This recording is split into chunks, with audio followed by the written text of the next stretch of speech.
friends! Welcome to the warm-up. So hopefully you've already done your cardio for today. Let's get started. We're going to start with 10 hip circles. For these, you're going to take all of the weight into your hands and completely relax your legs. You're going to move them through your full range of motion. 2, 3, 4, 5. Other direction. 1, 2, 3, 4, 5. Now we're going to do a gentle hip flexor stretch because your hips actually play an important role in your back bending. You're going to come into a lunge. If your lunge is right here, that's fine as long as your foot is in front of your knee by at least a little bit. My lunge is a bit deeper, so I keep my foot right out in front of my knee. Now, instead of arching into this, I'm going to tuck my hip under and suck my belly backwards to really feel that stretch right here. And hold for a minute. Not literally. And other side. This side might feel different than the last one, so don't just go to the position you were in before. Find what's comfortable here. Tuck the pelvis under and suck your belly backwards. I push against my knee a little bit as well, and I really feel that stretch in the front of my hip.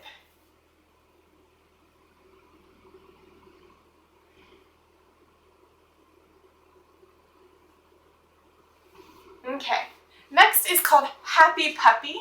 This is kind of a silly stretch, but it's really good for warming up your sides. You're going to leave your shoulders and your hips in one line, and you're going to stick your side out. And other side. We're going to do 5 of these. 2,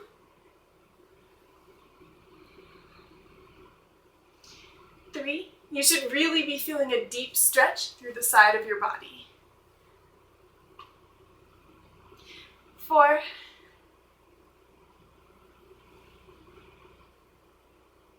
5. Now we're going to do cat-cow. I'm going to do this one from the side because it's easy to see. We're going to start in the tabletop position like we were just in, with your knees a little bit apart and your hands right under your shoulders. And you're going to sink your belly to the floor and your tail and your head to the sky. And then reverse it. Suck your belly button up into the ceiling. And 2.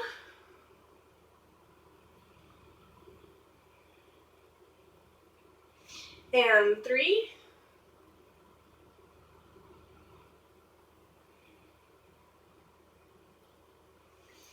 And 4.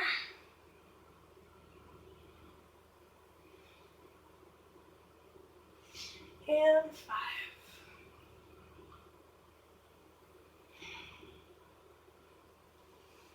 Okay, next we're going to do a variation on child's pose. So you're going to be in your tabletop position. Send your hips up and back and your hands forward. You're going to look at the wall in front of you, and your aim is to get your chest, your sternum, flat on the floor and as close to your knees as possible. So it might look like this for you, and that's great, but you can also sink deeper.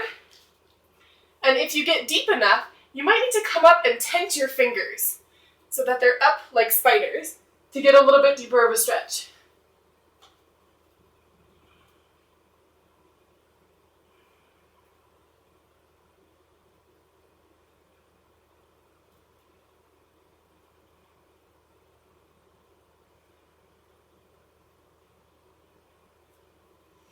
Okay, now we're going to do a little bit of a side bend because bending to the side actually helps open up your spine and get you ready to go backwards. So for this one, cutting myself off, you're going to make a pistol with your hands and send it straight up to the sky, clamping down on your ears. You don't want to have space for this one, you want to clamp down on your ears. Tuck your abs in and lean to one side. Try to leave your hips in the same place and really reach through those fingers. And come on up. And other side. Try to leave your hips in the same place. It's always the hardest part for me. Great. 2 more to go. The next one is going to be a shoulder stretch. For this one and the next one, you're going to need a wall. So find your wall. Put your fingers flat on it. You can do this standing also, but I don't have enough camera space. And you're going to turn. This might be all you can do, and that's great. But as long as you're keeping your shoulder down and not up by your ear, you can just keep turning until you feel a nice big stretch in the front of your shoulder and your bicep.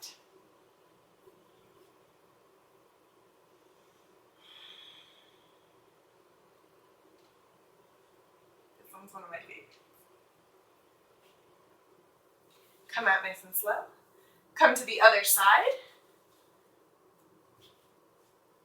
Remember to keep your shoulder down the whole time. Don't let it pop up by your ear.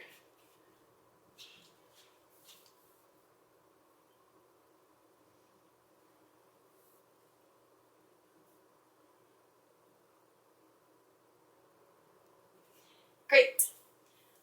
The next one, you're going to lace your fingers together just like this, but behind your back. And then you're going to flip it so that your fingers are actually facing the floor. This one can also be done standing or kneeling. I'm going to do it kneeling for the sake of the camera. You're going to come forward with your knees about hip, or knees or feet about hip width apart, and you're going to bend down.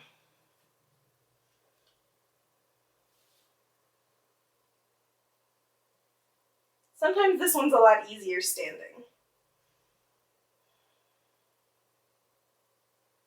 The shoulders play a really huge role in how deep you can get into a lot of your back bend poses. So warming them up is really important. For our very last stretch, we're going to use the wall one more time, and this is a cat stretch. This one you can also do standing. For beginners, you're going to place your hands on the wall, and you're going to keep your, you're going to walk your feet or knees a little bit further back from your shoulders, and you're going to bend through so that your hands are above your head and your chest is coming towards the ground. For more advanced people, you're going to stay in close to the wall, walk your hands up high, and look up towards the ceiling while you try to sink your chest to the wall like we did in the earlier advanced version of child's pose. And you're going to try to keep your hips and knees in the same line, which is kind of tricky to adjust for. Really sink that chest towards the wall.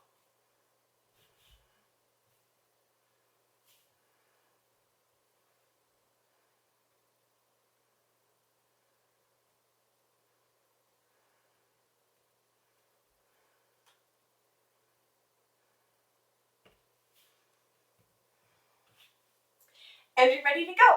Do whatever else your own body needs, and remember that after you're done stretching your back, do a counter stretch. One good one is to grab the backs of your knees and try to suck your belly button far away while you try to touch your forehead to basically your crotch. It's not going to happen, but that should be your goal.